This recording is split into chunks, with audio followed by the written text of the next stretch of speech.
नमस्कार दोस्तों, स्वागत है आपका नेक्स्ट आईएएस यूट्यूब चैनल पर। तो आज की जो हमारी अपडेट है वो काफ़ी इंपॉर्टेंट है। क्यों? क्योंकि यूपीएससी के एस्पिरेंट्स के लिए ये एक बहुत अच्छी खबर है।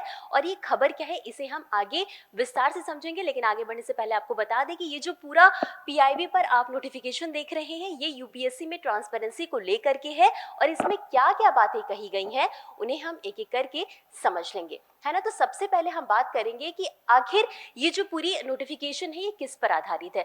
तो ये जो पूरा नोटिफिकेशन है यूपीएससी का, इसका सीधा सा उद्देश्य क्या है कि जो यूपीएससी एग्जाम्स है उसमें पारदर्शिता यानी कि ट्रांसपेरेंसी को लेकर के संसद में चर्चा की गई और सुप्रीम कोर्ट के फैसले पर आधारित ये जो सारा नोटिफिकेशन है वो है। और एक बात याद रखिएगा कि राज्यसभा में जितेंद्र सिंह के जवाब पर ये आधारित है। तो ये जो पूरा नोटिफिकेशन आया इसका उद्देश्य क्या है, तो इसका सीधा सा उद्देश्य है कि किसी भी एस्पिरेंट के साथ भेदभाव ना हो, निष्पक्ष तरीके से पूरा आकलन किया जा सके, साथ ही साथ जवाबदेही तय की जाएगी और जो भी एस्पिरेंट है उनके ट्रस्ट को बनाए रखने की कोशिश की जाएगी। और अब इतना समझने के बाद आगे बढ़ते हैं और समझते हैं कि जो भी चेंजेस है, जो भी नए नोटिफिकेशन है वो क्या कहते हैं। तो सबसे पहले तो आपको यही बता देते हैं कि अब कहा गया है कि यूपीएससी जो है वो प्रोविजनल आंसर की जारी करेगा।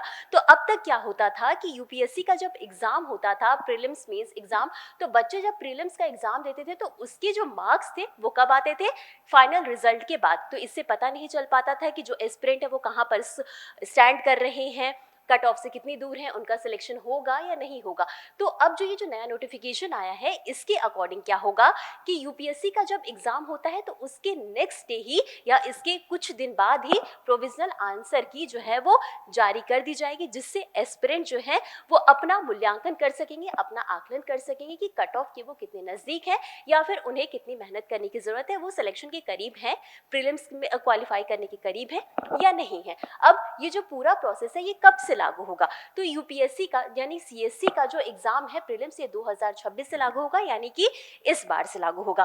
और याद रखिएगा कि यूपीएससी से संबंधित यानी कि यूपीएससी जितने भी एग्जाम कंडक्ट कराता है उन सभी में ये सारी चीजें लागू होंगी। लेकिन एक बात याद रखनी है कि जो यूपीएससी के जो प्रीलिम्स का आंसर की है, जितने जो मार्क्स है वो फाइनल रिजल्ट जब आता है उसके बाद ही आएगा, है ना। अब इतना समझने के बाद अब कुछ और चेंजेस को भी समझ लेते हैं। तो यहाँ पर ऑप्शनल सब्जेक्ट को भी लेकर के बात कही गई है। क्या बात कही गई है? तो इसमें ये कहा गया है कि जो भी ऑप्शनल सब्जेक्ट है उनके बीच मॉडरेशन लागू किया जाएगा। तो इसमें होगा क्या? तो दरअसल ये है कि वैकल्पिक विषय जो होते हैं, जो ऑप्शनल सब्जेक्ट होते हैं, वो कुछ तो बहुत आसान होती है और कुछ बहुत टफ होते हैं। अब ऐसी स्थिति में मॉडरेशन किया जाएगा और ये इसका उद्देश्य सीधा सा यही है कि किसी भी एस्पिरेंट को इसका नुकसान न हो। अब इसमें जो मानकीकरण है इसमें एक स्टैंडर्ड सेट किया जाएगा और उसके अकॉर्डिंग ही इसमें जो है कि आपका मॉडरेशन किया जाएगा। अब मॉडरेशन के जो भी सारा प्रोसेस है, जो भी प्रोसेस है, वो सारा जो है वो यूपीएससी की वेबसाइट पर अवेलेबल है। तो आप वहां पर जा करके सारी चीजें विस्तार से पढ़ सकते हैं, है ना। तो अब एक और इम्पॉर्टेंट बात जो आती है सी सेट को लेकर के। तो एस्पिरेंट्स का कुछ टाइम से यही मुद्दा रहा है कि जो सी सेट पेपर है वो दिन पर दिन काफी टफ होता जा रहा है ना। अब सी सेट का जो पेपर है वो क्वालिफाइंग पेपर होता है, यानी कि आपको इसमें केवल 33% लाना होता है।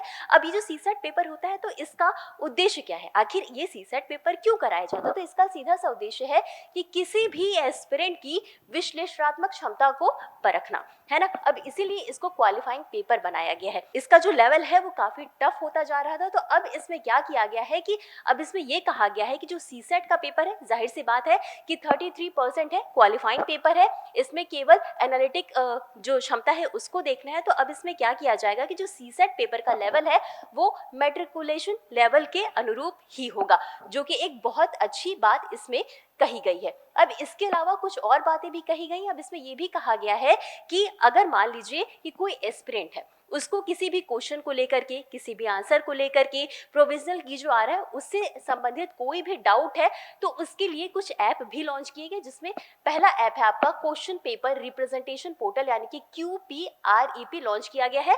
अब यहाँ पर कोई भी एस्पिरेंट जा करके जिस भी क्वेश्चन से संबंधित उसे डाउट है, आंसर को लेकर के डाउट है, वो यहाँ पर जो है कि पूछ सकता है। इसके अलावा कुछ और भी पोर्टल हैं जिसमें कि CPGRAMS पोर्टल है, और ईमेल के माध्यम से भी जो भी एस्पिरेंट होगा उसकी जो भी प्रॉब्लम होगी, जो भी शिकायत होगी, वो यहाँ पर अपनी रजिस्टर करा सकता है। और जो सबसे इंपॉर्टेंट बात है वो आपको ये याद रखनी है कि ये जो पूरा प्रोसेस है ये आपका 2026 से प्रभावी होगा।